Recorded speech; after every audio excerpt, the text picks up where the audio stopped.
6:30 de la tarde, una hora menos en las Islas Canarias. Sean todos muy bienvenidos a la redacción abierta en El Toro Televisión. Hoy hablaremos, y bastante, del paro. El paro, el gobierno está contentísimo porque han rebajado la lista del paro en 26.000 personas menos. Nos alegramos todos muchos, pero ojo porque esa reducción de los desempleados fundamentalmente se debe a la contratación que han hecho en las diferentes autonomías de más educadores, más maestros, más profesores, para el tema de la apertura del curso escolar. Y también a la contratación de urgencia de sanitarios para estar mejor preparados y atender las necesidades del COVID. Así es que, ojo con la alaraca, porque les quedan 3.776.485 españoles por emplear. Eso sin contar los 700, 800.000 que están en ERTES y que no saben si van a terminar o no en la lista de los desempleados. De eso, insisto, hablaremos más tarde con mayor tranquilidad, pero hay que decirlo de entrada para que ustedes sitúen las cosas en sus correctos parámetros. Hablaremos luego también del positivo que han dado Donald Trump y la primera dama norteamericana en coronavirus y de la implicación que ello pueda tener en la campaña electoral, que ya va desbocada hasta el día de las elecciones presidenciales. Y ahora, como es norma, vamos con los datos sanitarios. Los datos sanitarios son lo fundamental. Bueno, pues vamos a ver si nos aclaramos, sacamos conclusiones de ellos.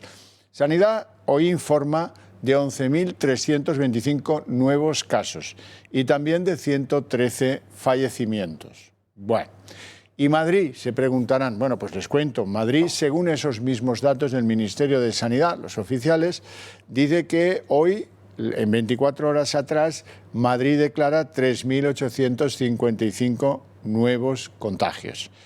11.325 en toda España y en Madrid 3.855. Saquen ustedes el porcentaje y verán cómo, pues si acaso, pues menos de la tercera parte. Les tengo que contar que en términos de hospitalizados, que es un término mucho más eficaz para valorar la gravedad de la pandemia en Madrid, los nuevos contagiados dependen del número de pruebas serológicas o PCRs o del tipo que se hagan a la población. Esto ya se lo hemos venido contando con expertos, sin expertos, para que ustedes relacionen una cosa con la otra. Como les decía, el número de hospitalizados es quizás un elemento más estable de análisis de cómo va progresando o no la pandemia en Madrid. Hospitalizados tenemos 2.984, con una leve reducción de unos 300, algo más de 300 en el día de hoy. Sin embargo, en el número de los que necesitan cuidados intensivos hay 505 en el día de hoy, una ligera incremento de los pacientes que necesitan UCIs, porque ayer estábamos en 492. Bueno, hasta aquí los datos de lo sanitario, pero no está en eso la polémica. La polémica está en el recurso presentado ya por la Comunidad Autónoma de Madrid contra las imposiciones del Ministerio de Sanidad. En ese territorio yo les tengo que advertir de varias cosas. En primer lugar, al final las restricciones se operarán en esos 10 municipios de Madrid a las 10 de esta misma noche. En el recurso, que además de recurrir la decisión, pide medidas cautelares para ver si se suspende o no la aplicación de las restricciones, nos lo vamos a tomar con calma porque no han pedido medidas cautelarísimas. Las medidas cautelarísimas podrían haber hecho que se suspendiera la aplicación de las instrucciones del Ministerio de Sanidad a expensas de que se validara o no lo publicado, esa resolución de carácter administrativo. Al no pedir las cautelarísimas, también se establece una conclusión de la convicción con la que presenta el recurso la Comunidad de Madrid. No va a grande, va a chica, y solo pide medidas cautelares, lo cual no obliga a la suspensión caso de tener suficientes dudas el tribunal de la aplicación de estas medidas que al final, como les digo, se van a empezar a aplicar a las 10 de esta noche.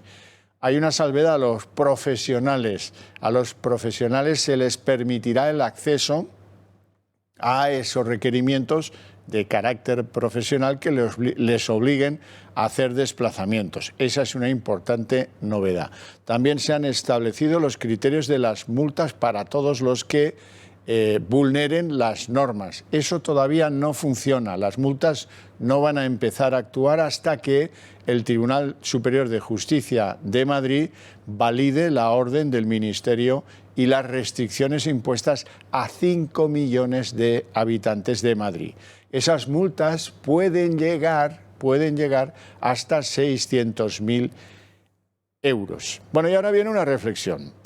Un país donde el derecho fundamental a la libertad de movimientos, que viene establecido por el artículo 19 de nuestra Constitución, que nos da derecho a circular con libertad por todo el territorio nacional, ha sido vulnerado por tan solo una resolución administrativa firmada por una secretaria de Estado, que es la que va a restringir los movimientos de 5 millones de madrileños. Parece que además del artículo 19, el Ministerio de Sanidad se olvida del artículo 55 de la Constitución española, que es el que establece cómo y de qué forma y cuándo se pueden ver suspendidos esos derechos de libertad de movimiento.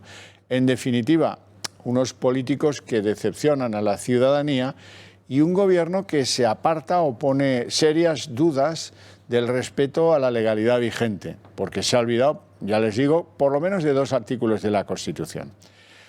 No se trata, por lo que parece, de medidas para acabar contra un virus malvado y desconocido, sino de técnicas que pretenden atemorizar, asustar a los ciudadanos y muchos creemos que se trata también de utilizar esas normas para acabar con rivales políticos.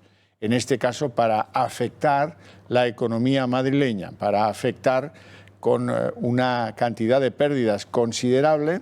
Ayer las establecíamos aquí, lo que decía la Comunidad de Madrid, pues unos 3.000 millones de euros por cada quincena, que es lo mínimo que van a durar. La salud no se discute sobre bases científicas, esa es la peor de las evidencias. Da la sensación de que se impone procurando la erosión del daño al enemigo político. Se trata de establecer una especie de tiranía aceptada bastante mansa y sumisamente por unos vasallos, más que de establecer normas entre ciudadanos libres e iguales con respeto a la ley. Muchos de los ciudadanos vamos a terminar diciendo aquello de viva las caenas, o lo que todavía refleja una imagen más cierta, lo que dijo aquel molinero: esperemos que todavía haya jueces en Madrid. Ya se acordarán del molinero alemán y aquella famosa frase de los jueces en Berlín. Bueno, ¿qué pretende el recurso del gobierno de Isabel Díaz Ayuso? 2 cosas fundamentalmente. La primera, hay una invasión de competencias. Esa a los ciudadanos, pues como que es una discusión que, en fin, que nos afecta relativamente poco. La segunda nos afecta mucho más. Dice el recurso que las medidas atentan a los derechos fundamentales, y es lo que yo les venía antes contando del artículo 19 y el artículo 55 de la Constitución. Eso es lo que plantea el recurso, que se ha presentado hoy con toda legitimidad y que, al no haber pedido, insisto, lo que contaba antes, medidas cautelarísimas, lo que va a pasar es lo previsto, que a las 10 de esta noche cae el telón y empiezan las restricciones. Y que luego pues, los tribunales se van a dar una tregua para decidir sobre las medidas cautelares, que no cautelarísimas, pero ya eso es una decisión que a lo mejor nos llega el martes. Según lo que a mí me dicen, nos va a llegar el martes. Hasta el martes no vamos a saber si prosperan o no esa petición de medidas cautelares. Y, insisto, lo de las multas depende de que el Tribunal Superior de Justicia de Madrid, algunos creen que esto es un mero trámite, valide la orden administrativa, la resolución, que es como se llama lo que ahora estamos sufriendo y lo que se publicó en el Boletín Oficial del Estado. Ayer les contaba aquí cómo hay un baile de cristales rotos en Sol, en la presidencia de la Comunidad Madrileña, porque no comparten los dos partidos que forman gobierno, el Partido Popular y Ciudadanos, los mismos criterios. Hoy el vicepresidente de Ciudadanos, Ignacio Aguado, venía a explicar lo fundamental de ese desacuerdo, que él no quiere recursos contra la medida que ordena el Ministerio de Sanidad de Salvador Illa. Escuchamos a Ignacio Aguado.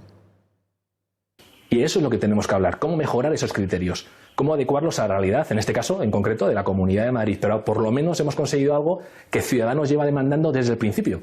Somos el único partido que no ha cambiado de criterio, que estamos pidiendo criterios homogéneos para toda España. Bien, lo hemos conseguido. ¿Que son mejorables? Desde luego.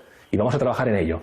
La vía judicial, cuando tenemos 182 fallecidos al día, 182 familias rotas, 182 proyectos rotos, pues mire, yo prefiero sentarme en una mesa el martes que viene, y ya le adelanto que voy a convocar de nuevo a los ministros para volver a reunirnos en esta mesa, y desde luego yo me comprometo a no levantarme de esta mesa hasta que no haya un acuerdo.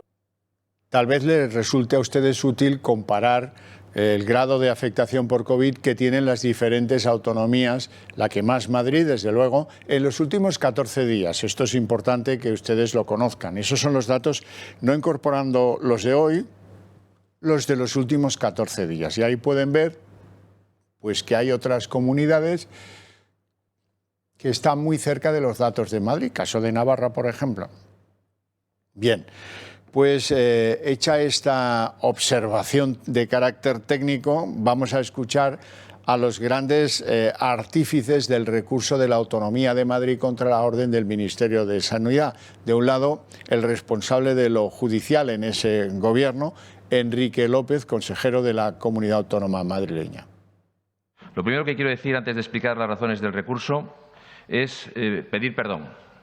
Pedir perdón a los ciudadanos de Madrid por el desasosiego, por la incertidumbre y por, fundamentalmente, las dudas que les estamos generando como consecuencia de la actuación del Gobierno de la Nación, que nos ha impuesto adoptar una serie de medidas como consecuencia de esta orden que hoy recurrimos.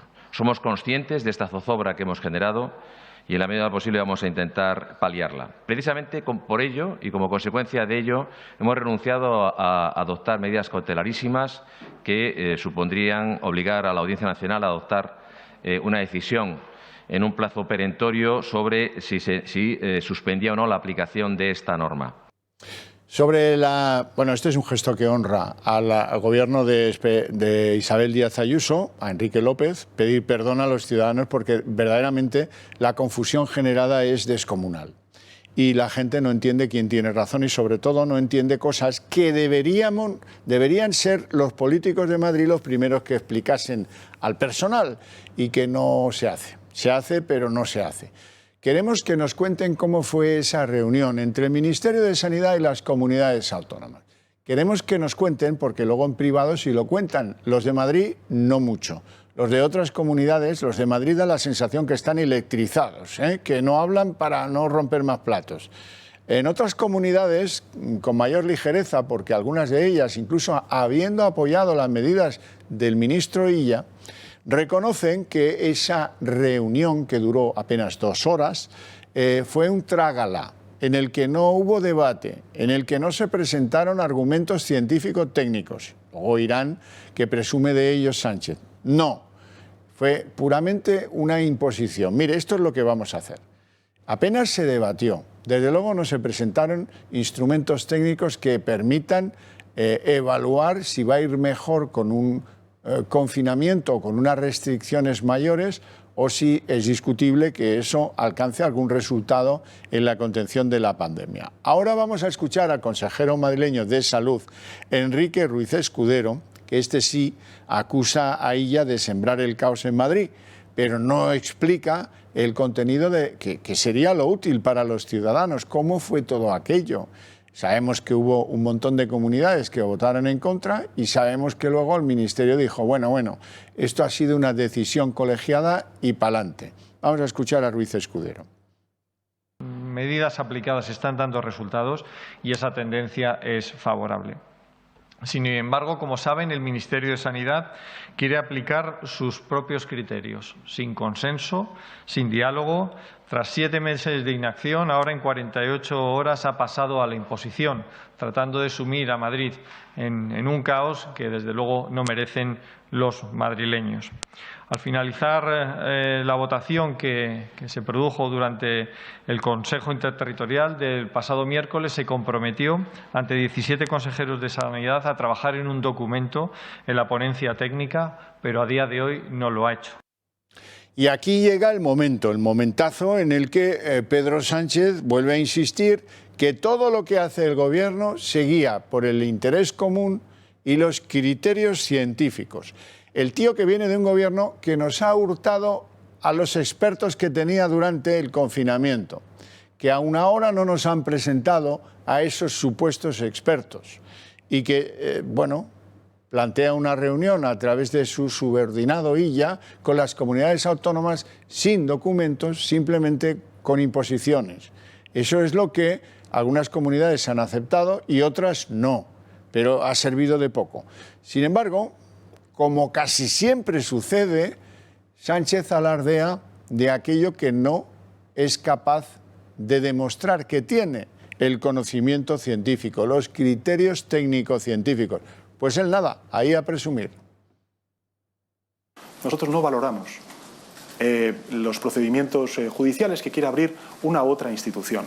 Lo que sí que me gustaría trasladar es algo que he dicho desde el primer minuto que empezamos a tener que gestionar la crisis sanitaria, la emergencia sanitaria derivada de esta pandemia. Y es que todas las decisiones que está tomando el Gobierno de España se basan en los técnicos, en los criterios de los científicos, y que tiene un único objetivo, y es defender la salud pública y salvar las vidas de los compatriotas. Bueno, pues eso, o sea que si no quieres caldo, doble taza. Bueno, hay algunas otras opiniones, estas sí, un poco más científicas, por quien las pronuncia. En primer lugar, una de las directivas de la OMS, que es una española que se llama María Neira, y que viene a decir, bueno, vamos a escucharla y luego lo comentamos. Le confieso que nos hemos hecho esta pregunta en las últimas semanas varias veces. ¿Cuáles son esos factores y por qué? Yo creo que, de nuevo, hay que revisar esos 5 pilares de los que hablábamos y ver dónde ha estado el más débil, ¿no? Por la parte de la respuesta de la población, es cierto que se dice que ha habido una relajación en cuanto a los jóvenes, las fiestas, pero creo que no justifica toda la situación en la que se está hoy, solo con que los jóvenes han hecho fiestas. Creo que en Italia los jóvenes han hecho fiestas también, en Francia y desde luego incluso aquí en Suiza, que no son precisamente los más festivos. Bueno, las consideraciones de la señora Neira, directiva de la OMS, están muy bien. El hecho cierto es que la OMS dice que reconoce que no tiene ni idea de por qué está fallando la contención del COVID en España y que ha llevado a que sea el país europeo con más incidencia del COVID. Bueno, pues eso nosotros tampoco lo entendemos. Lo que sí entendemos es que tenemos un problema de clase política de primer orden. Ahora me gustaría que escucharan a una epidemióloga, María del Val, cómo habla ella de las restricciones y de la utilidad que van a tener, que es mucho más importante. La escuchamos. Un confinamiento perimetral no soluciona nada. Lo que hay que hacer es prevenir. Un confinamiento perimetral, cuando nos estamos moviendo en Madrid 4,5 millones de desplazamientos al día, no soluciona nada.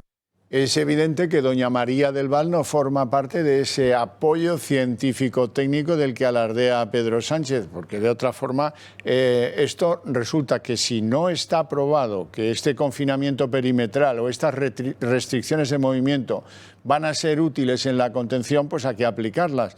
Ahí es cuando entra la gran cuestión. Se está haciendo de esas medidas restrictivas de las libertades un instrumento para moverle la silla al gobierno de la Comunidad de Madrid. Ahí lo dejo y eso ya ustedes verán qué es lo que opinan. Lo que está claro es que estas medidas, además, plantean una serie de agujeros negros absolutamente lamentables. La propia Isabel Díaz Ayuso rompía su silencio con un tuit en el que se establecen algunos de esos agujeros negros. Lo vamos a leer juntos. Dice la presidenta madrileña, oiga, ¿qué viene que alguien que llega de donde sea a Barajas pueda ir al centro de Madrid sin mayor problema y que alguien que vive en Parla no pueda ir a Madrid porque hay unas restricciones de movimientos? Y razones no le faltan, desde luego. Vamos a ver a continuación un trabajo que hemos preparado para ustedes sobre los agujeros que dejan estas restricciones sobre Madrid y las otras poblaciones también afectas, que son de la Comunidad de Madrid. Todas ellas, como saben. En tan solo unas horas, a las 10 en punto de esta misma noche, entran en vigor las nuevas restricciones ordenadas por el ministro de Sanidad, que decretan el cierre de 10 municipios, entre ellos la capital. Son muchas las preguntas sin respuesta, especialmente para el cierre de una ciudad como Madrid, que cuenta con el aeropuerto de Barajas, la estación de Atocha o la de Chamartín. De hecho, solo entre la capital y el resto de municipios de la región se producen a diario más de 2,2 millones de viajes. Aislar una ciudad como Madrid parece algo imposible y además demuestra que el plan pierde fuerza por todas partes. ¿Sabemos cómo va a controlarse que se cumplen las indicaciones? En cuanto a la limitación de movimientos, la policía y Guardia Civil van a ser los encargados de hacer que se cumplan.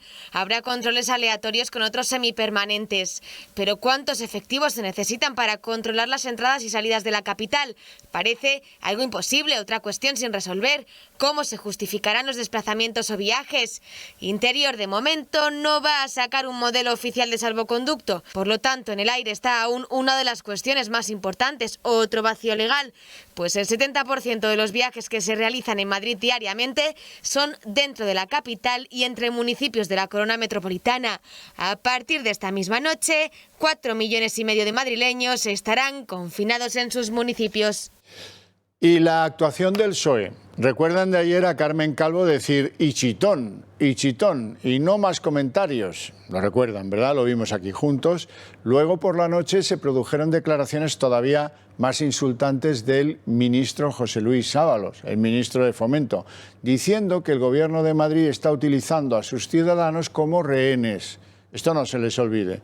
Y hoy han llegado declaraciones de Guillermo Fernández Vara, el varón extremeño del PSOE, que dice que no le gusta lo que se está haciendo en Madrid. Vamos a escuchar a Vara.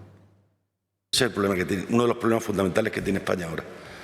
Que aquellos órganos institucionales que nos dimos para dejar el carnet del partido en la puerta y trabajar juntos, estos los meten dentro de la reunión.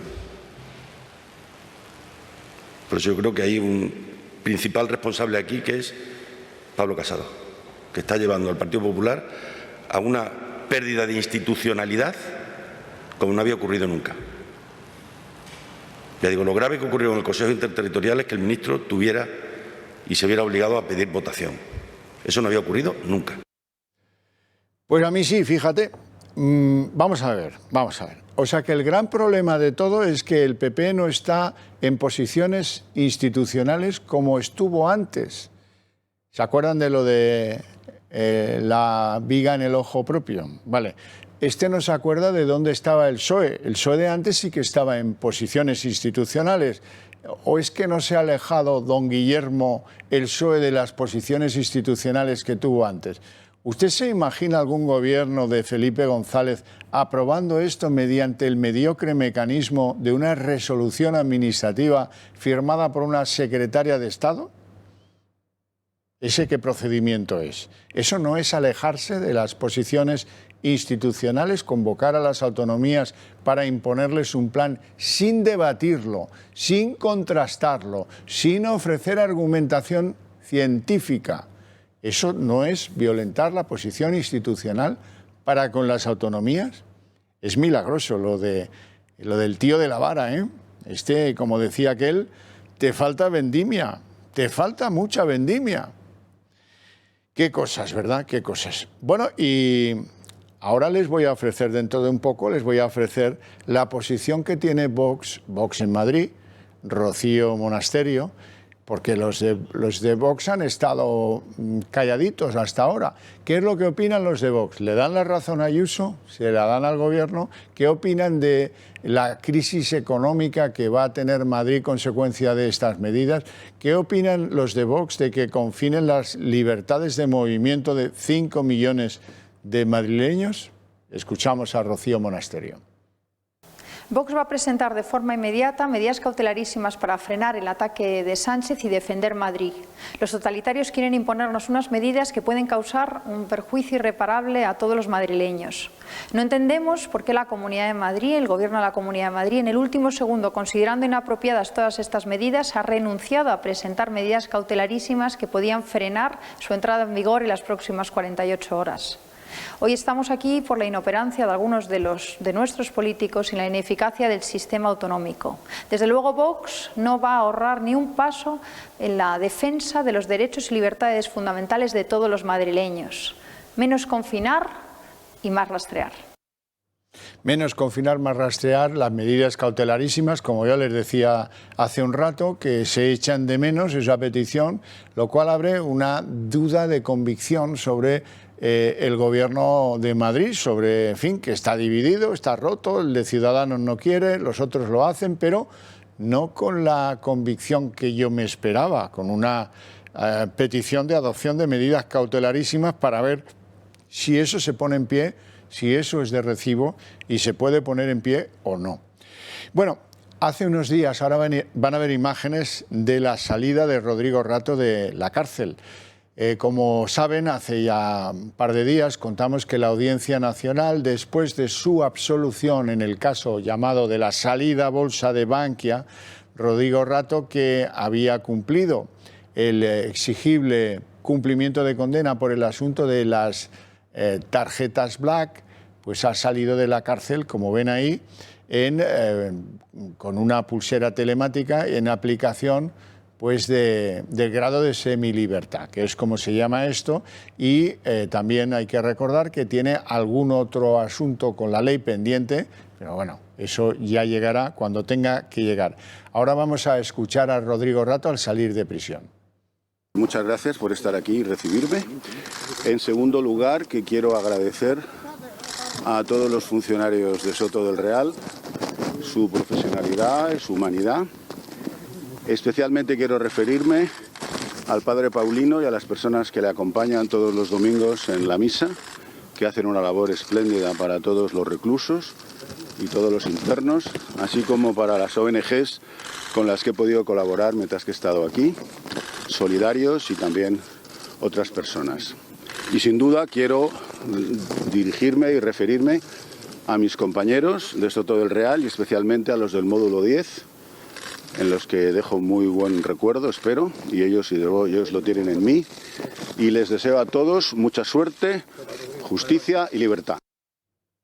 Suerte, justicia y libertad. Bueno, no deja de ser un pronunciamiento, es una manera elegante de hacer un pronunciamiento. Otros se quejan de no haberla tenido. Bien, insisto sobre los datos de Madrid del día de hoy. 3.855 nuevos contagios, 2.984 hospitalizados por COVID y 505 en las unidades de cuidados intensivos. 3.855 casos nuevos, que es lo que les digo. ¿Son muchos o son pocos? Pues son muchos, claro que son muchos. Pero eso hay que ponerlo en proporción con el trabajo que se está haciendo, un trabajo masivo de detección de los positivos en la sociedad madrileña, sobre todo en aquellos distritos que el propio Gobierno de Madrid pues ya puso a régimen de restricciones de movimientos y con las campañas de comprobación masiva de los que están o no están infectados. Esa es la situación. Y les recuerdo, por si alguien ha llegado tarde, que esto se va a empezar a aplicar a las 10 de esta noche en los 10 municipios previstos de Madrid, que el Gobierno madrileño no ha pedido esas medidas cautelarísimas que hubieran quizás pues demorado a la espera de analizar más profundamente si esto pues es un agravio a nuestras libertades o no. y, naturalmente, hecho eso, pues ya sabemos que hay unos 700 efectivos previstos para establecer los controles que van a garantizar el cumplimiento de esas restricciones de movimientos. Esto lo iremos viendo a partir de esta noche y preparen y tomen medidas porque, aunque todavía no puedan hacerlo, el propósito es imponer estas restricciones a base de multas, la mayor de las cuales está establecida en 600.000 euros. Todavía, insisto, no pueden multar. Falta que el Tribunal Superior de Justicia de Madrid lo valide. Pero bueno, eso llegará el martes con bastante probabilidad. Vamos a hacer una pequeña pausa y luego continuamos con los contenidos informativos, que los hay a docenas en esta tarde de viernes.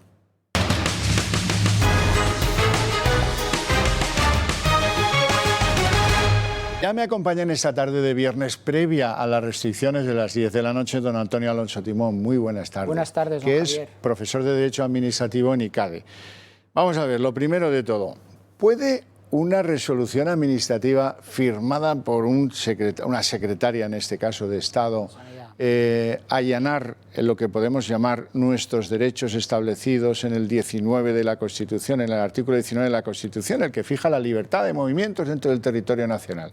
¿O hace caso suficientemente a lo que dice el artículo 55, que establece los procedimientos para poder limitar esos derechos? Bueno, yo ya lo he expresado y la última vez que lo dije fue anoche en esta casa en el programa El Gato al Agua. Desde mi punto de vista, lo que se publicó ayer en el Boletín Oficial del Estado, que es una resolución por la que de una secretaria de Estado de Sanidad, por la que se publica el acuerdo del Consejo Interterritorial de Sanidad, desde mi punto de vista eso no es suficiente para atacar derechos fundamentales como se están atacando, como es la libertad de movimientos entre los ciudadanos. Hay otras herramientas y otros procedimientos jurídicos que se pueden utilizar, que están previstos en la Constitución y en la legislación de desarrollo de ese precepto constitucional que tú acabas de citar, que se podían haber utilizado, pero desde luego me parece una chapuza jurídica lo que se ha hecho y que transgrede los derechos fundamentales de las personas con una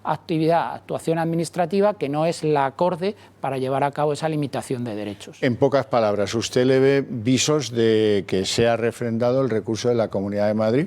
Pues fíjese usted, yo he llegado a este punto y viendo cuáles son los argumentos del recurso de la Comunidad de Madrid, le diría que tengo mis dudas. Tengo mis dudas, ¿por qué?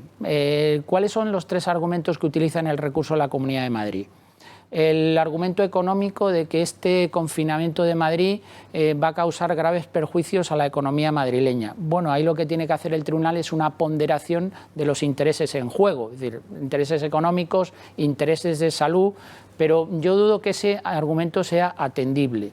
El de la invasión de competencias autonómicas porque la Comunidad de Madrid tiene las competencias en materia de sanidad. Yo ese argumento también la veo poco sólido desde el punto de vista de que el Gobierno tiene competencias en la legislación sectorial sanitaria para adoptar las medidas que se ha adoptado. Otra cosa es el procedimiento que ha utilizado para llevarlas a cabo. Pero, desde luego, y es más, y yo he defendido en esta misma casa y en otros medios de comunicación, yo creo que la gestión de esta pandemia tiene que hacerse a nivel nacional. Pero, eso sí, tiene que hacerse a nivel nacional con criterios rigurosos, con criterios científicos y con criterios que sean iguales para todos, no con una orden ministerial o un acuerdo de este órgano colegiado. El Consejo Interterritorial de Sanidad, que está hecho ad hoc para la Comunidad de Madrid. Sí me parece el tercer argumento bastante sólido desde el punto de vista jurídico, porque claro, si lo que dice el Ministerio de Sanidad es que él tiene las competencias en materia sectorial de sanidad para coordinar la actuación a nivel del territorio nacional, entonces estaría aplicando la legislación sectorial en materia de sanidad y no la legislación general, que es lo que ellos pretenden aplicar ahora. Me explico.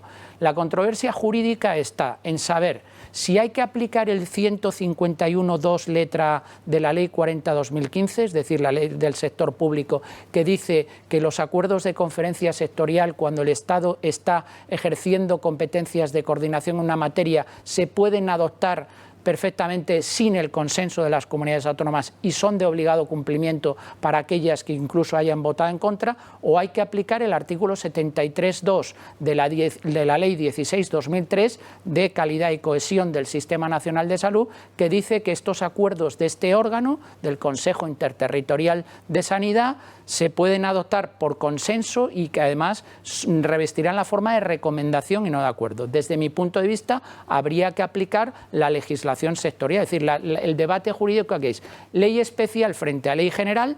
Desde mi punto de vista, ley especial específicamente, entre otras cosas, por una sencilla razón, porque si la Ley 40/2015 lo que está haciendo es derogar, como se dice el informe de la Abogacía del Estado, esa legislación sectorial y por lo tanto está convirtiendo el Consejo Interterritorial de Sanidad en una conferencia sectorial de las reguladas en la Ley 40/2015, hombre, se debería haber modificado el régimen de funcionamiento de ese Consejo Interterritorial, pero es que la propia ley sectorial que regula ese organismo específico, que desde mi punto de vista no puede ser equiparable a las conferencias sectoriales que se recogen en la Ley 40/2015, está regulando todo el régimen de funcionamiento de ese organismo y se concreta como un organismo especial. Por lo tanto, no se puede estar en misa y repicando, es decir, no se puede intentar atribuirte las competencias en materia sectorial y luego salirte de la legislación sectorial para aplicar la legislación sectorial cuando te viene en gana. Y yo creo que ese argumento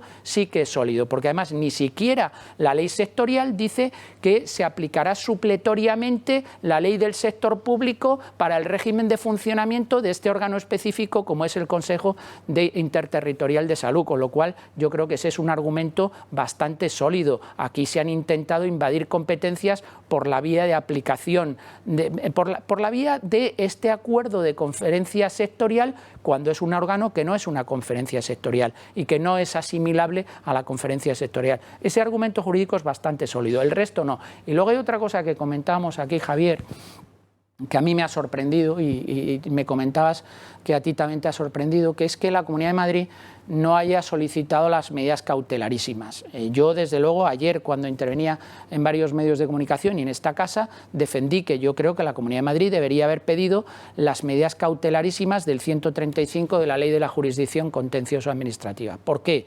Porque eso lo que te está haciendo es, eso lo que está imponiendo a la Audiencia Nacional es el deber de resolver en 2 días. Y yo creo que esta situación jurídica, este lío que se ha generado, porque ahora los ciudadanos no saben si se pueden mover, si no se pueden mover, dónde pueden ir, dónde no pueden ir, si pueden salir a cenar, si no pueden salir a cenar, yo creo que esto había que haberlo solucionado con la mayor celeridad posible. Para mí ha sido una decepción que la Comunidad de Madrid no haya solicitado medidas cautelarísimas. Sobre todo intuyo que estará usted de acuerdo conmigo en que eso lo que refleja es una falta de convicción íntima del recurrente. O un esperar a ver qué pasa y a ver qué sucede. Yo creo que aquí no se puede esperar, yo creo que hay que ir a por todas y efectivamente, si tú estás convencido de tus argumentos jurídicos, cuanto antes quieras resolver la controversia, mejor será para ti y sobre todo para tus ciudadanos. Otra cosa ya es entrar en el ámbito, en el aspecto sanitario, eso desde el punto de vista jurídico lo hemos dicho.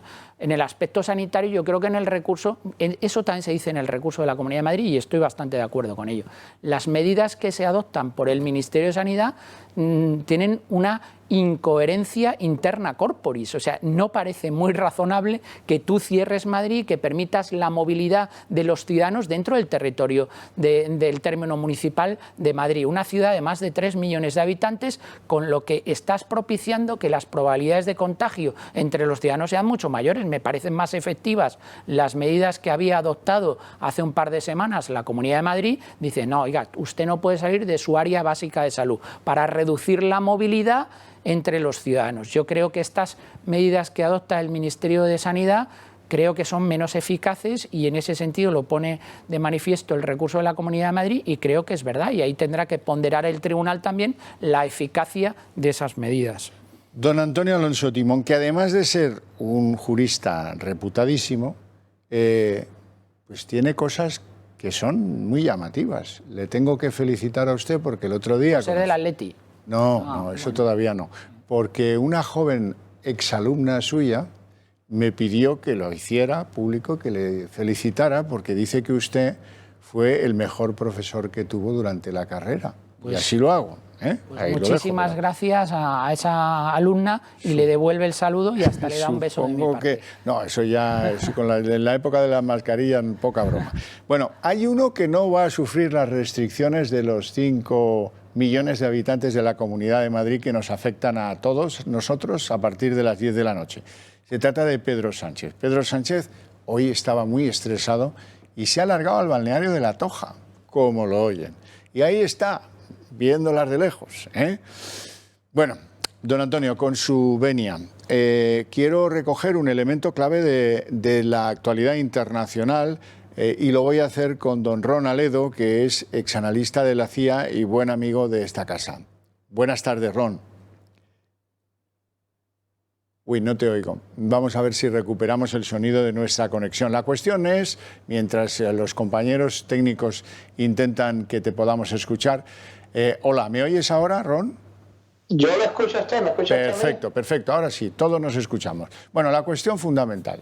El presidente Trump y la primera dama han dado positivo por coronavirus. No así que el otro día vimos el debate, intenso debate, por cierto, de las presidenciales con Joe Biden. No así, no está positivo el líder de los demócratas. Ron, ¿qué te parece a ti? ¿Qué implicación puede tener esto en una campaña que vaya desbocada hacia el día de las elecciones, con compromisos de debates, con viajes, campaña electoral, todo esto? Y siendo pues que Donald Trump ha tenido peculiaridades a la hora de atender la pandemia, el efecto de la pandemia y en fin, y algunas recomendaciones suyas que no han sido del todo felices. Bueno, pues en general es algo negativo, ¿no? Porque obviamente está enfermo, ha dado positivo y van a tener por protocolo que estar en cuarentena unos días y eso lo va a tener removido o lo va a tener... no va a poder participar en la campaña como él hace, que él participa muy activamente en la campaña electoral, viaja muchísimo a los estados decisivos, a los estados que son claves, y eso pues lo va a tener apartado de la campaña electoral, que es muy importante. También yo creo que va a ser negativo en el sentido de que ahora los demócratas van a utilizar esto como una excusa para intentar que no haya más debates en el futuro entre Joe Biden y Donald Trump. Van a intentar utilizar esto como para agarrarse, para una excusa para que no haya más debates, porque ellos les tienen mucho miedo a los debates. Joe Biden es una persona que no debate bien, es una persona que mete muchísimas noticias falsas y muchísimos datos falsos cuando debate, que es muy fácil rebatirlo. Metió por lo menos 3 en el último debate.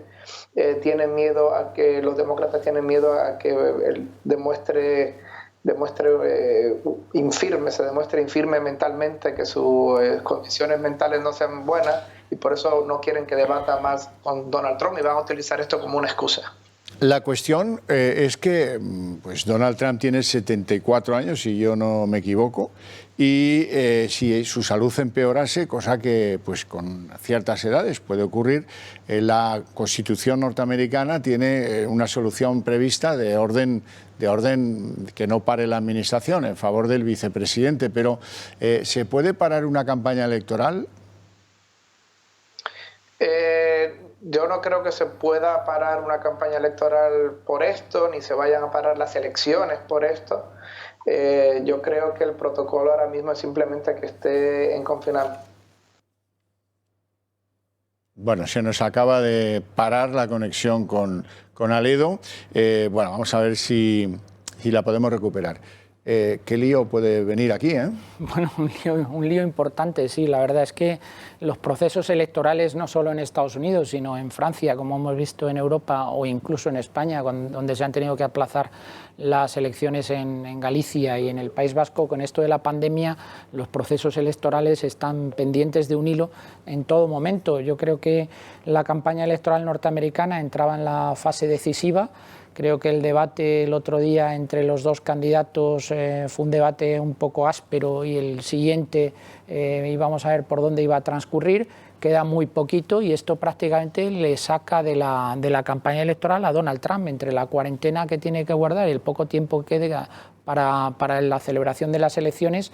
Puede tener una incidencia en el resultado final de las mismas. Esperemos que, yo desde aquí ya digo que me gustaría que ganase Donald Trump, pero... Lo más sorprendente, profesor, lo más sorprendente del debate, para mí, fue ese alegato del presidente en ejercicio diciendo tengo miedo al fraude electoral. Y eso es difícil de entender en España, porque claro, es que la cuestión electoral del voto por correo, sobre todo, donde hubo 21 millones de votos que luego fueron rechazados porque eran incorrectos, ese control lo ejerce el Congreso. Y ahí Trump no pinta nada. Y por eso se quejaba y por eso a mí me dio la impresión de que anunciaba prepárense que va a haber muchos recuentos, prepárense que va a volver a tener un problema el país por el voto por correo. Bueno, no es la primera vez que se han vertido sospechas sobre el sistema de recuento de votos en Estados Unidos. Ha habido algunas elecciones muy reñidas en las que ha habido que hacer un recuento mesa por mesa en muchos lugares de los Estados Unidos.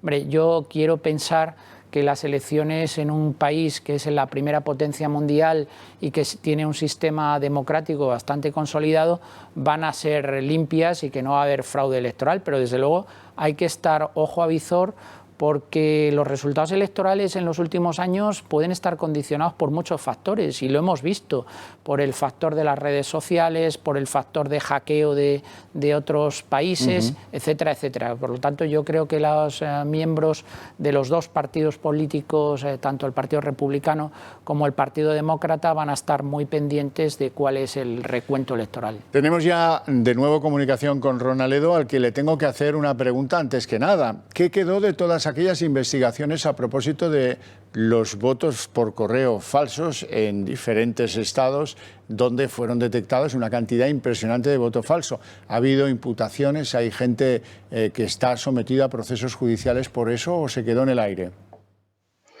Bueno, ahora por el momento sigue a continuación. Las investigaciones no se han detenido y siguen. Son irregularidades por votos de correo, por votos de ausente, que se llama, pero hasta ahora mismo no hay nada conclusivo, siguen las investigaciones. El gran temor de la campaña de Trump, ahora mismo el gran temor es que esto se multiplique de una forma impresionante durante las elecciones presidenciales. Ese es el gran temor y que los demócratas vayan a utilizar este voto a correo, a distancia, para inducir a que cientos de miles de personas que no tienen derecho a votar puedan votar de manera fraudulenta. Gran temor. Ron, quería comentar contigo, ahora lo van a ver todos los espectadores, un documento, una carta que envía el director de la Inteligencia Nacional de Estados Unidos al presidente del Comité Judicial, que se apellida Graham. Bueno, en este documento, que te rogaría nos explicases lo fundamental, la clave es que la inteligencia americana dice haber recabado información desde julio de 2016, según la cual la candidata demócrata Hillary Clinton instigó, produjo a través de hackers rusos campañas de desprestigio y de espionaje, podríamos decir, contra Donald Trump. Eso es la síntesis. No sé si tú quieres añadir algo del conjunto de lo que explica el director de la Inteligencia Nacional Norteamericana, o qué te parece. Esto tampoco, han pasado los años, estamos en 2020 y tampoco ha habido demasiadas conclusiones al respecto. ¿Qué opinas?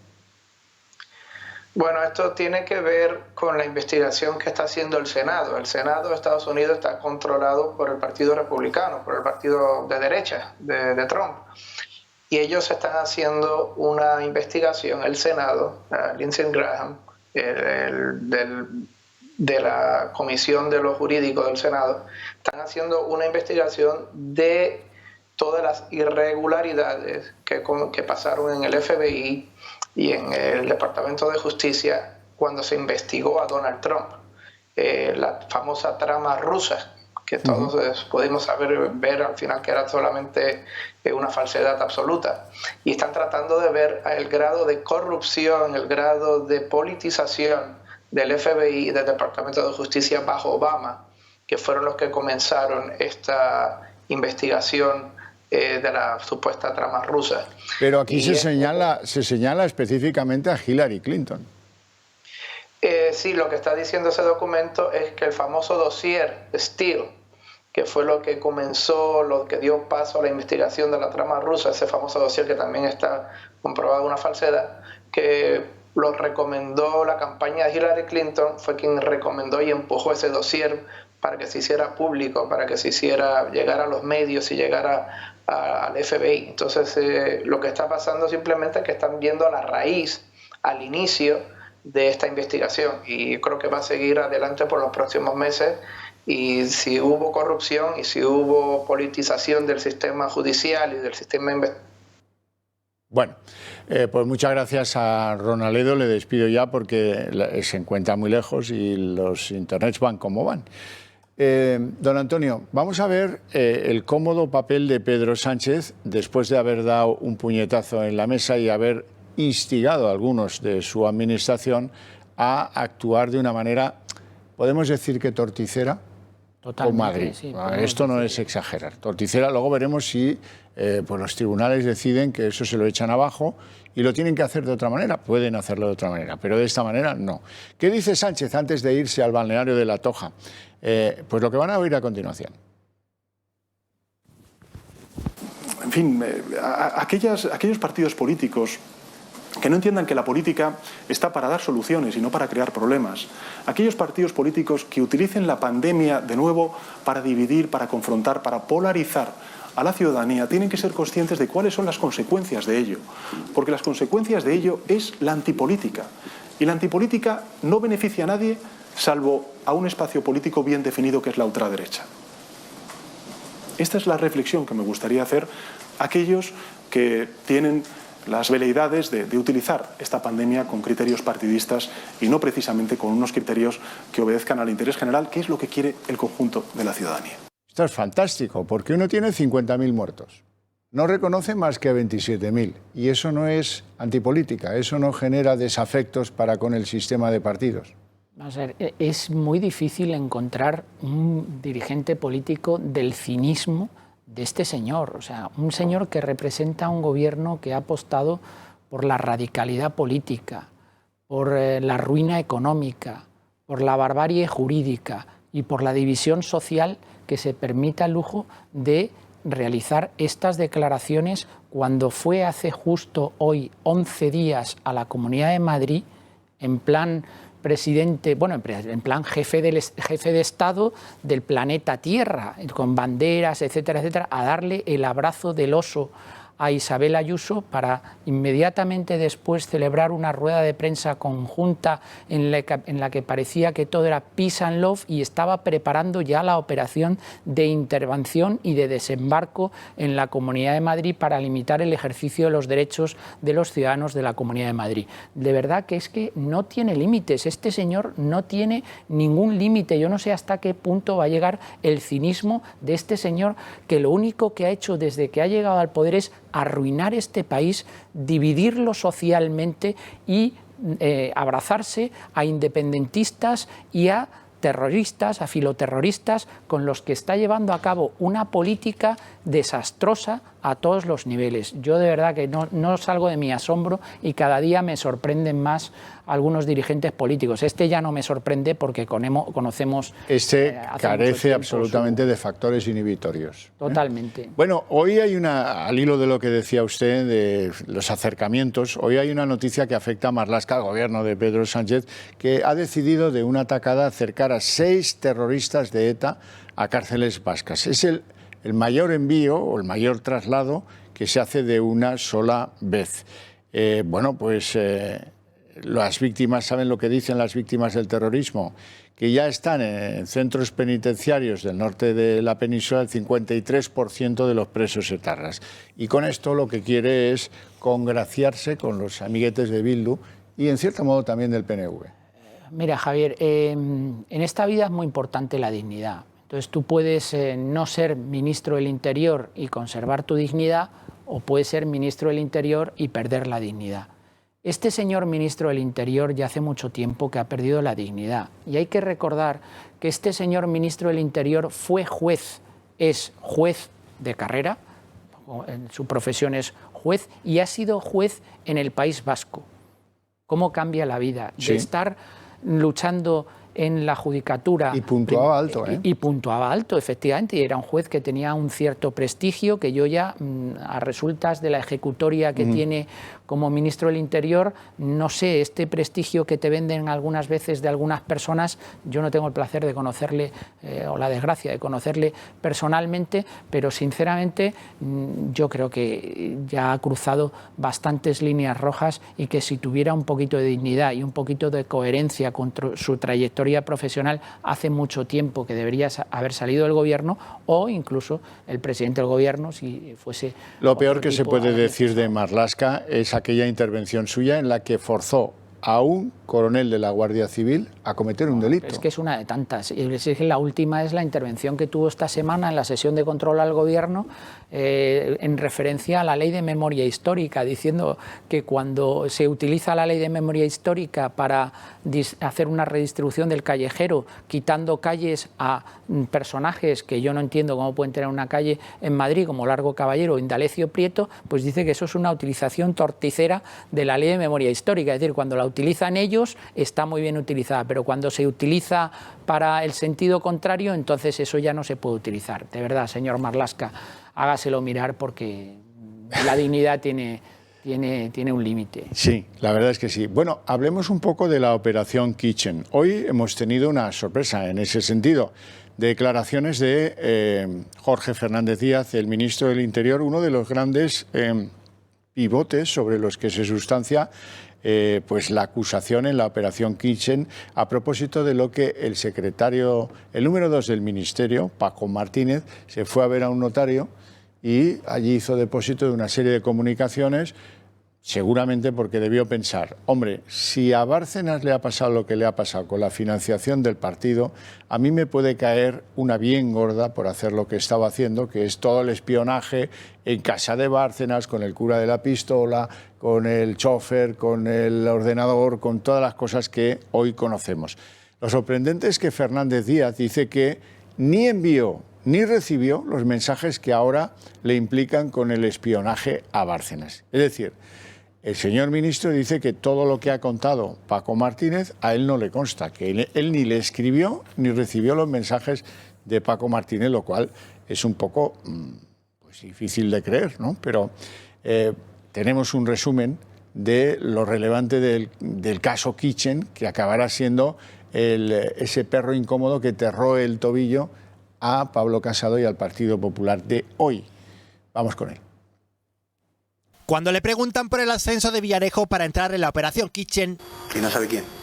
Pues me imagino que una autoridad política. García Castaño no revela el nombre, pero apunta a un político. Y es que en esa declaración de marzo del 2019 hacía referencia a varios dirigentes. Según su testimonio, Mariano Rajoy estaba al tanto. Además que trabajara, él informaba a través de su campo en el presidente del gobierno. El operativo en el que estaría implicado el excomisario tendría como objetivo investigar el supuesto patrimonio de Bárcenas en el extranjero y la presunta existencia de cuentas fuera de España. Pero García Castaño apunta a que el motivo era otro bien distinto. Era en realidad descubrir si el señor Bárcenas se había llevado algunos discos duros de la sede del Partido Popular. En esos discos, y siempre según la declaración de Castaño, habría información relacionada con la supuesta caja B de los populares. Contendría material sensible. Los pagos en B que se habían hecho y los pagos que se recibían de donaciones y todo eso. Declaraciones en las que se mencionan otros nombres de la que fuese cúpula de los populares y que estarían enterados de los avances de la operación. Yo veía que había un primer nivel, que era el señor Gómez Gordo, que despachaba, creo yo que despachaba con la presidenta de la Comunidad de Castilla-La Mancha. Se refiere a María Dolores de Cospedal y según esta versión, la que fuera presidenta de Castilla-La Mancha conocería presuntamente la evolución. Le informaría a Andrés Gómez Gordo, que trabajaba para Cospedal antes de reingresar en el cuerpo policial. Una operación que antes de ser judicial, asegura Castaño, era política. Vaya lío más monumental, pero no justifica lo fundamental. García Castaño, que es un colega de Villarejo, un colegón, policíaco de Villarejo no justifica qué hacía la policía buscando unos discos del Partido Popular. ¿Cuál es la denuncia que presentó el Partido Popular que justifique ese trabajo policíaco? No, esto no. No, bueno, yo creo que la Operación Kitchen, la llamada Operación Kitchen, es una chapuza urdida por el Partido Popular, pero de primera categoría. Entonces, las declaraciones de Jorge Fernández Díaz hoy corresponden a unas declaraciones de un político profesional de toda la vida. Descarga sus responsabilidades, dice, no, yo no sabía nada, y se las traslada a su número 2, ¿no? Bueno, eso es lo que suelen hacer los políticos profesionales de toda la vida, y es difícil creer que Jorge Fernández Díaz, siendo ministro del Interior y la policía orquestando esta operación, no sabía nada, porque además a su condición de ministro del Interior se une la condición de que Jorge Fernández Díaz era una de las personas más allegadas a Mariano Rajoy Brey. A mí todo esto me da mucha pena, porque además sí que tengo aprecio personal por Paco Martínez, le conozco personalmente. Abogado del Estado. No, letrado de las Cortes. Letrado de las Cortes. Letrado de las Cortes. Y yo creo que le han utilizado, que él, que no tenía experiencia política, se ha metido en un campo de minas que no ha sabido manejar bien, que no tenía la suficiente experiencia para moverse políticamente en las cloacas del Estado, y me da muchísima pena la situación en la que está Paco, pero todos somos mayorcitos ya y hay que apechugar con lo hecho. No cabe otra. Por cierto, ha citado usted a don Mariano Rajoy Brey. ¿Se acuerda que durante el confinamiento lo pillaron sin bolsa de la compra caminando alrededor de su casa, ¿no? Sí, bueno, lo recuerdo. Sí. Pues hoy dice que a él no le ha llegado ninguna multa. Y ahora pues estamos en la incertidumbre. ¿Cuándo se va a terminar esto? Hemos estado confinados, podremos hacer deporte. Yo me tuve que comprar una bicicleta estática porque no se podía ni hacer deporte. Bueno, no sabemos si se puede hacer deporte, pero quería preguntarle, ¿le llegó la multa finalmente? No me ha llegado. No llegó la multa. No me ha llegado la multa. Yo intento cumplir la ley. Otro que está en la toja, por lo que hemos visto, ¿eh? Bueno, hay veces que ha estado en Marte, o sea que si está en la toja está ya más cercano. Pero es Rajoy en estado puro. Le has visto simplemente cómo está tranquilamente. Yo creo que está más tranquilo desde que ha dejado la política, está ya en un nivel pues un poco estratosférico, ¿no? Va dando lecciones de todo tipo y yo creo que debería dar menos lecciones, porque el señor Rajoy es en parte o en gran parte responsable de la situación que estamos viviendo en la actualidad con este gobierno catastrófico que nos lleva a la ruina económica y a una deriva política y social muy complicada.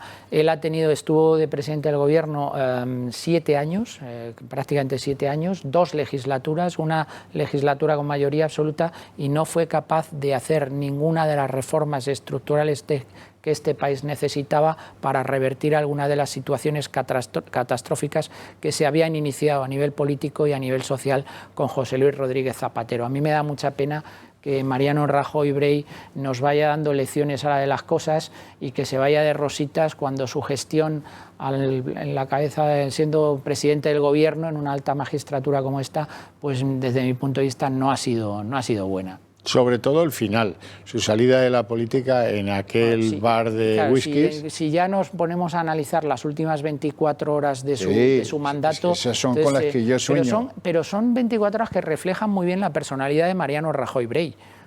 Sí. Porque claro, te están poniendo una moción de censura y tú, en vez de estar en el Congreso o en vez de convocar elecciones, que podría haber tenido la oportunidad de convocar elecciones, y que además se le dijo, si convoca usted elecciones se paraliza esta moción de censura, pues se fue tranquilamente a comer, posteriormente cenar, luego la sobrecena en un bar en un restaurante conocido de la capital madrileña. Pues mientras los españoles veíamos el bolso de Soraya en la silla del presidente del gobierno. Efectivamente. De ahí vienen, de aquellos barros vienen estos lodos que hoy tenemos aquí. Quiero comentar con usted también los periodistas llamamos a esto una rajada en toda regla, de la que fuera ex senadora de Podemos por Tarragona, Celia Cánovas, que ha estado esta mañana en la redacción abierta y ha dicho lo que ahora van a ver. La verdad que nunca me planteé, ni nadie nos planteamos nunca el dinero dónde podía ir, la verdad, nunca. Ni nunca se nos informó. Cuando se termina la legislatura, justamente coincidió en el año 2019, yo dejo la legislatura y yo dejé de donar a Podemos en el 2018. Yo ya dije que basta, que ya no seguía donando, que consideraba que me habían tratado muy mal, que no veía nada claro el tema y que no se merecían, que ya había donado 25, ojo, que yo doné 25.000 euros pues en 2 años, no en toda la legislatura. Es decir, que eran 1.000 euros al mes, además te pedían la paga extraordinaria de junio y de diciembre, ¿eh? O sea que tenías, esos meses eran 2.000, o sea, eran 14.000 euros al año. Cuidado, ¿eh? Es un partido extremo, o sea, y esto lo digo porque es así, porque es verdad, extremadamente machista, está clarísimo. No hay que ver más que la dirigencia, quien la forma, y luego cómo se forman y cómo han accedido a esos puestos de responsabilidad política ciertas mujeres. No quiero decir nombres, pero es obvio, ¿no? Es contrario totalmente al feminismo, ¿no? Y al derecho de igualdad de la mujer. Entonces es un partido, insisto, muy machista.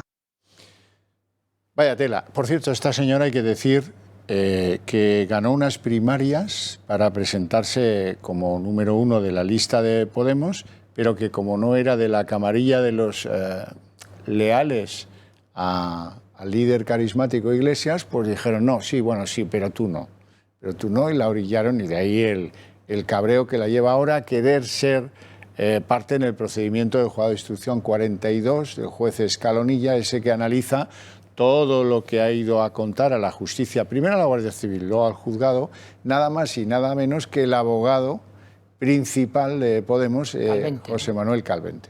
Sí, pues si los que han estado dentro del partido lo expresan de esa manera, pues no hay mucho más que decir. Lo que intuimos los que estamos fuera de ese partido y que simplemente nos limitamos a contemplar cuáles son las actuaciones de dicho partido, pues lo intuimos desde fuera, pero es que los que están desde dentro lo confirman. Y no es solo esta señora, sino que ya hay varias personas que han estado dentro de Podemos que están realizando las mismas afirmaciones. Que este señor es lo más machista que ha conocido la política española, lo tenemos absolutamente claro.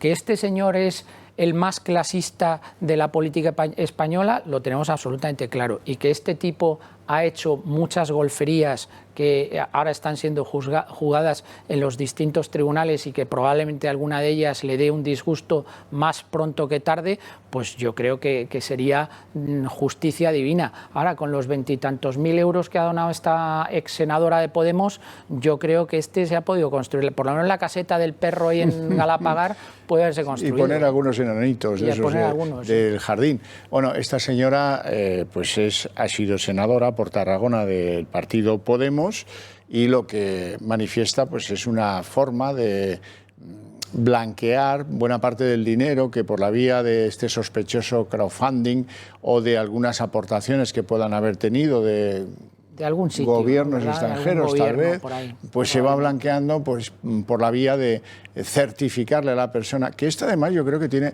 plantea un conflicto fiscal, porque si esta señora en pleno derecho ha cogido ese certificado y lo ha puesto en la renta y es falso, si ha deducido por lo que dice el certificado, pues entonces aquí, oye, va a haber alguna que otra cosa colateral importante, ¿no? Sí, claro que tiene una incidencia fiscal todo este tipo de cosas, y claro, no me extraña que algunos de las personas que han estado en Podemos pues estén un poquito hartas de decir, oye, que nos estabais quitando el dinero de nuestro trabajo, porque al final era su trabajo, para donarlo al partido y a ver qué habéis hecho con este dinero. Pero es que todavía la cosa es peor.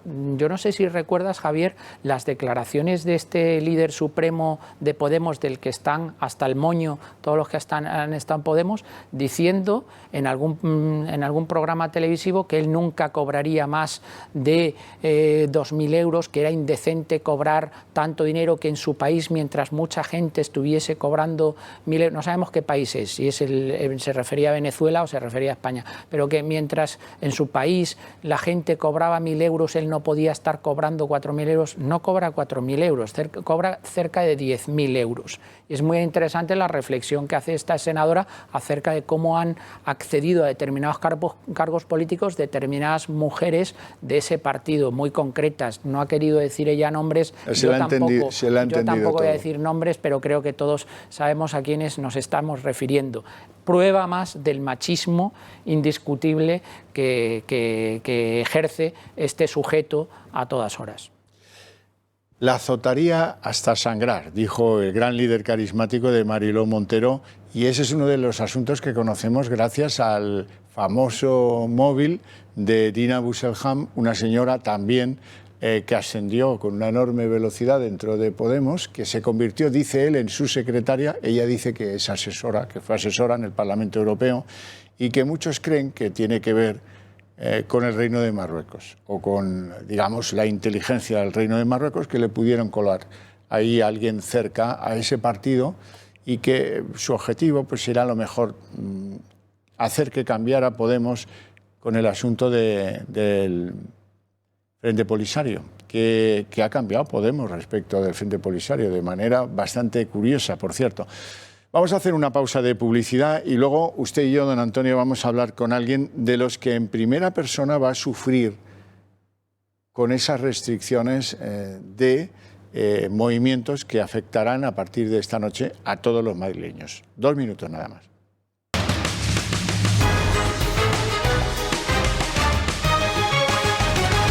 Aquí estamos con don Antonio Alonso Timón y ahora se incorpora a esta mesa don Aitor Samperio, que es CEO del restaurante Pristino, un restaurante madrileño que estaba hasta ahora especializado en dar cenas. La cena era gran componente de su negocio, ¿no? Correcto, efectivamente. ¿Y que ahora cómo veis el patio? Bueno, ahora lo vemos mucho más complicado. La verdad es que todo este tiempo la comunicación como se ha llevado nos están poniendo trabas bastante fuertes al poder desarrollar una actividad.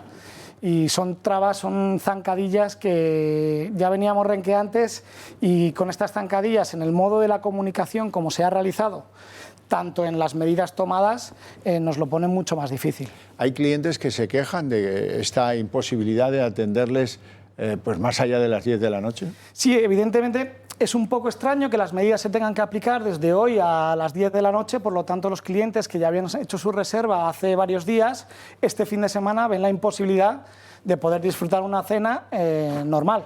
No entendemos muy bien por qué no se podrían haber aplicado a partir del lunes y no tener esa problemática. Entonces hay muchos clientes que cuando les informamos de que a las 11 de la noche pues, se cerrará el restaurante, pues se enfadan bastante acerca del tema. La realidad nuestra es que nosotros llevamos abiertos desde junio y en junio hemos dado más de 5.000 comensales y hemos tenido 0 contagiados. Luego quiere decir que con responsabilidad y trabajando con seguridad y haciendo las cosas bien gestionadas, se puede funcionar. Esa es una realidad. Entiendo que a nivel macro pues, la irresponsabilidad afecta a todos, pero yo apelo un poco a la responsabilidad por parte de todo el mundo, tanto de nosotros como gestores, de los clientes que actúan dentro del restaurante. Está claro. Como ¿Tú entiendes qué problema habría en que esa prohibición empezase a las 12 de la noche? ¿Cuál sería el problema? Una vez tienes una obligación de mantener un aforo, a liberar mesas, tal, todo esto. ¿Cuál sería el problema? Me pregunto. Ninguno. No lo entendemos. No entendemos por qué a las 11 y no a las 12. No entendemos cómo se ha tomado esa medida. Es algo complicado de entender. No lo comprendemos. ¿Voy a tener menos seguridad de 11 a 12 de la noche que de 3 a 4 de la tarde? ¿El restaurante va a cambiar en su seguridad? Nosotros vamos a mantenerlas igual. Desde el punto de vista económico, que tú eres el CEO de Pristino, esto os manda a hacer puñetas la cuenta de... Evidentemente, la cuenta de resultados va a ser complicada, vamos a tener que reinventarnos, de hecho ya lo estamos haciendo, nos movemos rápido, vamos a intentar pues, empezar a abrir en desayunos que antes no abríamos, intentar hacer brunch al mediodía, pues intentando un poco paliar la rotura que es no tener cenas. A nosotros nos hace mucho daño. No digo que sea vuestro caso, pero hay otros restaurantes que han decidido activar un procedimiento de delivery, de que te vengan a recoger la comida y tal. ¿Qué te parece a ti eso? Nosotros nos parece muy bien. O sea, al final tú tienes que facturar, tus costes fijos siguen siendo iguales y la necesidad que tenemos es de facturar más el delivery. Ya estaba de moda antes, es decir, el delivery ya había un 20% de la facturación representaba el delivery. Pero ahora más. Ahora más todavía. Luego hay un problema con el IVA. Sí, bueno, vamos a tener un problema porque ya se empieza a escuchar que en vez de hacer como hace el resto de países europeos, reducir el IVA para la hostelería y la restauración y para los negocios que lo necesitan, pues hay noticias y hay rumores ya de que van a subir el IVA al 21%. Otra zancadilla más. Es otra zancadilla más. Sí, aquí se pone de manifiesto la incoherencia que decíamos anteriormente de las medidas que se han adoptado. O sea, no parece que tenga mucho sentido que se deje en movilidad. ¿Y qué pasa? ¿Que en las comidas se contagia menos la gente que en las cenas o en los desayunos? No tiene mucha coherencia. En España, y hoy justamente la Organización Mundial de la Salud está analizando qué es lo que está ocurriendo en España, que es el país que peores datos tiene de Europa en cuanto a contagios, y lo que dice la Organización Mundial de la Salud es que hay que centrar el tiro en los rastreadores, que no son necesarias este tipo de medidas tan restrictivas, sino que hay otras alternativas que están llevando a cabo otros países donde la gestión de la pandemia está realizándose de manera eficaz y que están dando resultados. O sea, no es lógico que efectivamente se diga que los restaurantes tienen que cerrar a las 11. Oiga, ¿y por qué a las 11 y no a las 12? ¿Es que de 11 a 12 se contagia más la gente? ¿O en la comida, que se permita la movilidad de todos los ciudadanos de Madrid o entre todo el término municipal? Pues eso no tiene ni pies ni cabeza. Bueno, sí, tiene pies, cabeza no tiene. Entonces, yo lo que creo que, como estábamos comentando aquí durante la publicidad, es que las medidas que se han adoptado a lo largo de estos meses para estos señores son un quebradero de cabeza, porque es que cada semana les están cambiando las reglas del juego. Por lo tanto, es muy difícil adaptarse a todas estas medidas que se están adoptando con improvisación, y de lo que se ve es que no hay ningún plan definido, y hemos tenido tiempo ya y meses para que las administraciones públicas hayan diseñado algún plan. Pero cuando no hay liderazgo ni no hay plan, pues viene la improvisación, y eso es lo que estamos viviendo. Efectivamente. Para nosotros es una incertidumbre, es lo que más daño nos hace.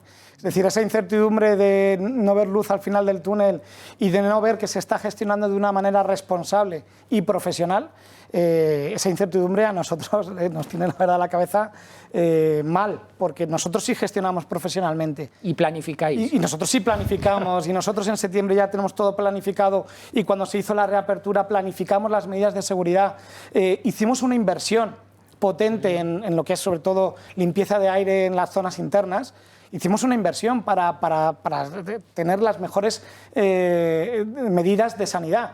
Y hemos hecho una inversión y, por supuesto, seguiremos invirtiendo en ello. Pero necesitamos que se actúe responsablemente y profesionalmente por parte de todo el mundo.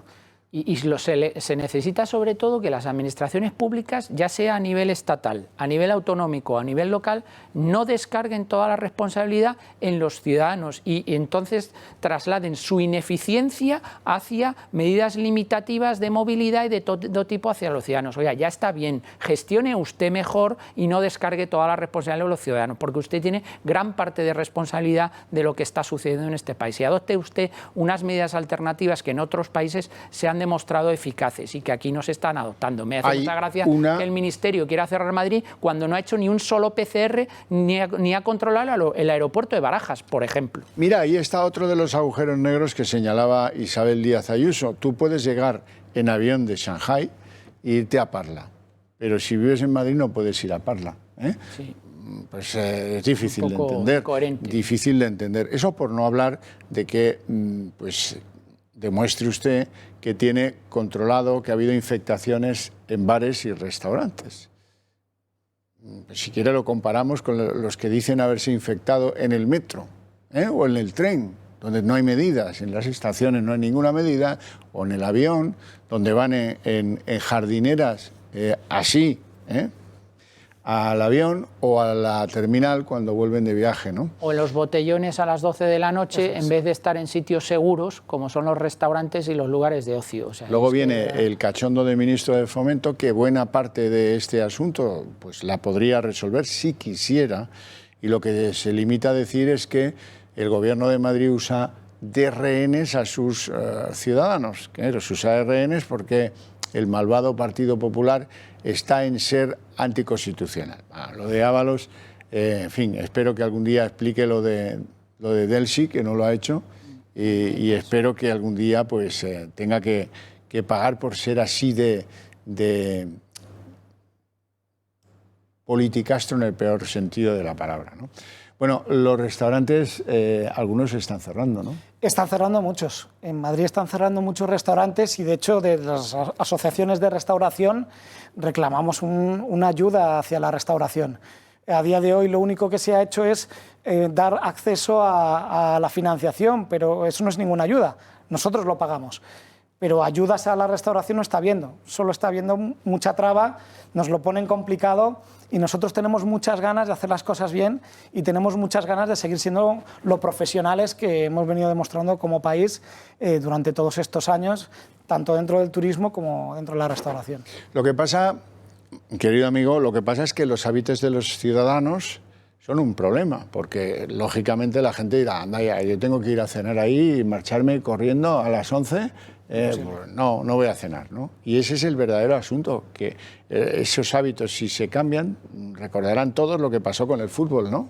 Cuando el fútbol era en abierto y lo veía todo el mundo y tal, teníais un problema. Sí. Bueno, pues ahora el problema es que mucha gente va a cambiar esos hábitos. Evidentemente sí, van a cambiar los hábitos y nos va a tocar a nosotros perder. No sabemos cuándo vamos a poder recuperarnos de todo esto, cuándo se recuperará la normalidad.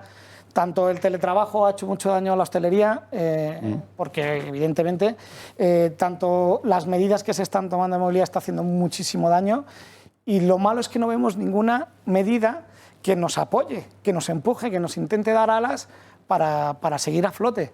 Necesitamos medidas que nos ayuden.